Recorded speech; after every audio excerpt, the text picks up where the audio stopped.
Now, the final installment in our series, Iran Rising in Iraq, that examines Tehran's influence there and what it means for U.S. policy in the region.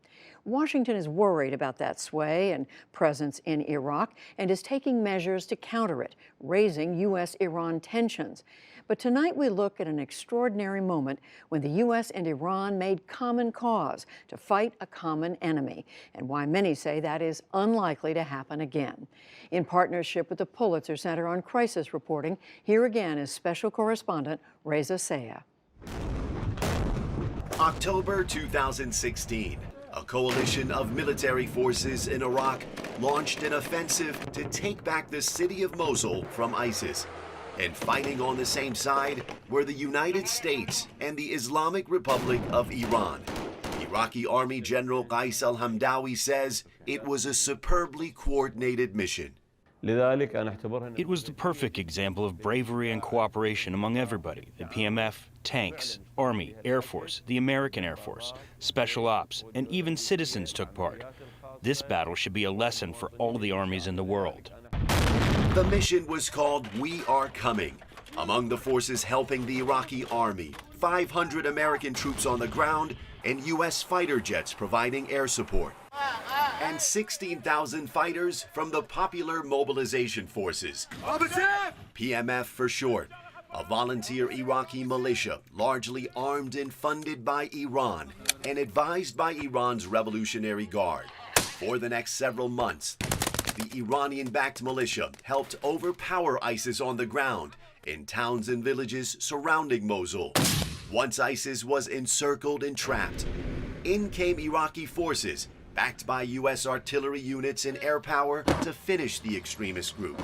What unites both Iran and the United States is their goal to end ISIS, which we as Iraqis obviously appreciated. Iraqi politician Mazen al-Shaker says Washington and Tehran never publicly acknowledged the strategy and never made direct contact to discuss it. I'm talking U.S. and Iranian did not sit face-to-face, but the Iraqis sat face-to-face with the Iranians and at the same token sat face-to-face with the Americans to come up with a joint plan for both sides. The plan worked. In July, ISIS was defeated in its last major stronghold, thanks in part to a rare occasion where the United States and Iran tacitly cooperated to beat a common enemy.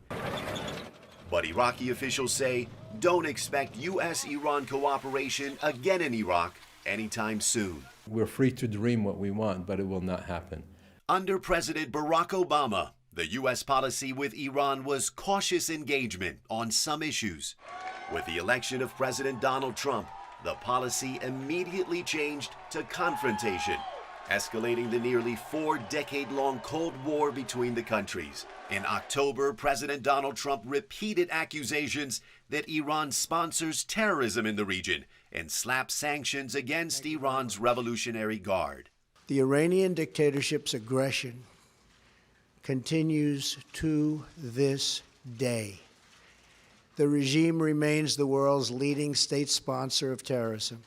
Mr. Trump also refused to certify that Iran was complying with the 2015 nuclear deal, even though the remaining world powers and UN inspectors said Iran was complying. 10 days later, U.S. Secretary of State Rex Tillerson visited Riyadh to boost Iraq's ties with Iran's main rival in the region, Saudi Arabia. Tillerson also suggested the PMF was an Iranian fighting force and called for the militia to disband, a demand the Iraqi government rejected, insisting PMF fighters were Iraqi nationals. Certainly, Iranian militias that are in Iraq, now that the fight against Daesh and ISIS is coming to a close, those militias need to go home.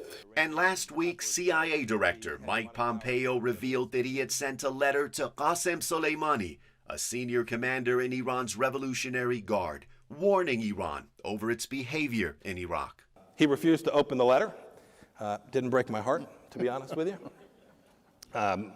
What we were communicating to him in that letter was that we will hold he and Iran accountable for any attacks on American interests in Iraq by forces that are under their control. And we wanted to make sure he and the leadership in Iran understood that in a way that was crystal clear. Senior Iranian officials have hit back in the war of words. Iran's Foreign Minister Mohammad Javad Zarif called U.S. policy in the Middle East dangerous. In a live televised address, Iranian President Hassan Rouhani accused Western countries, including the United States, of having fed and armed ISIS. And in a speech to university students last month, Iran's supreme leader called the U.S. Iran's #1 enemy. My dear children, don't forget that in this very important path where you're following your goals, your #1 enemy is America. American has to learn a lesson. Pro-Iranian political analyst Sayed Hosseini says better relations between Washington and Tehran is good for Iraq. But that won't happen, he says, unless the U.S. changes what Hosseini calls a hostile policy against Iran. Until they don't correct themselves and their policies in the region, I don't think there will be a greater hope for them. American, for them to be present in the region, they need Iranian help. They must just come to terms and accept the presence of a powerful Iran. Many Iraqis doubt Tehran and Washington will change their policies. Ali Alami has owned this Baghdad supermarket for 5 decades. This is where Iraq's former dictator Saddam Hussein used to stop by for late-night shawarmas, he says. So Saddam Hussein had shawarma at your place? Alami says the U.S. and Iran are both here for their own interests, not to help Iraq. The location of Iraq is very strategic. There's oil, rivers. When Americans came and kicked out Saddam, they didn't do it for our interests. They did it for oil and money. Iran has expanded here, not for our sake. They did it for their own benefit. We pay a price as a people in Iraq. Iraqi politician Mutana Amin Nader is happy to see ISIS defeated in Iraq.